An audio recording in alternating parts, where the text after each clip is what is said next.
ഇപ്പോൾ മുഗൾ സാമ്രാജ്യത്തെക്കുറിച്ച് പഠിക്കുന്നത് 2 പാരഗ്രാഫ് ഉണ്ട്, അത് 1.5 പാരഗ്രാഫോ അല്ലെങ്കിൽ 1 പാരഗ്രാഫ് ആക്കിയിട്ട് പകരം വേറെ ചില കാര്യങ്ങൾ കയറ്റി എന്ന് പറയുന്ന വിഷയങ്ങളുണ്ട്.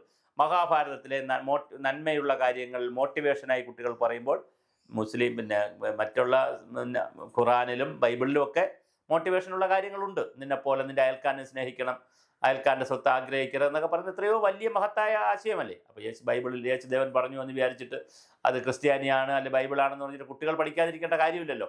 അപ്പോൾ അങ്ങനെ ഒത്തിരി നബി തിരുമേനി ഒരുപാട് കാര്യങ്ങൾ പറഞ്ഞിട്ടുണ്ട്. അല്ലെങ്കിൽ ഇത് ഒന്നും പറയാതിരിക്കണം. അപ്പോൾ ഒന്ന് പറയുമ്പോൾ മറ്റത് പറയാതിരിക്കുമ്പോൾ ചില പ്രശ്നങ്ങൾ ഭാരതത്തിൽ ഉണ്ടാവില്ലേ? പ്രത്യേകിച്ച് ഒരു ബഹുസ്വരതയുള്ള രാജ്യത്ത്, നാനാജാതി മതസ്ഥർ താമസിക്കുന്ന സ്ഥലത്ത് ഹിന്ദുക്കളും മുസ്ലിങ്ങളും ക്രിസ്ത്യാനികളും എല്ലാം ഏകോദര സഹോദരങ്ങളും പോലെ കഴിയുന്ന ഒരു രാജ്യത്ത് എങ്ങനെയായിരിക്കും നമുക്കിത് കൊണ്ടുവരാൻ കഴിയുക എന്നുള്ളത് വളരെ ഗൗരവമായൊരു വിഷയമാണ്. എന്തായാലും ഇന്ദ്രപ്രസ്ഥ എന്ന് ഡൽഹിയുടെ പേര് മാറ്റണം എന്ന് പറയുന്നത് ഇനി കേന്ദ്ര ഗവൺമെൻറ് അങ്ങനെ ചെയ്യുമോ? അങ്ങനെ ചെയ്യാൻ വേണ്ടിയിട്ടാണോ ഒരു കത്ത് തരൂ എന്ന് പറഞ്ഞിട്ട് കത്ത് വേണ്ടിക്കാൻ ഒരേ പാർട്ടിക്കാർ തന്നെയാണ് കത്ത് കൊടുത്തത്, വെളിയിൽ നിന്നുള്ള ആളുകളല്ല.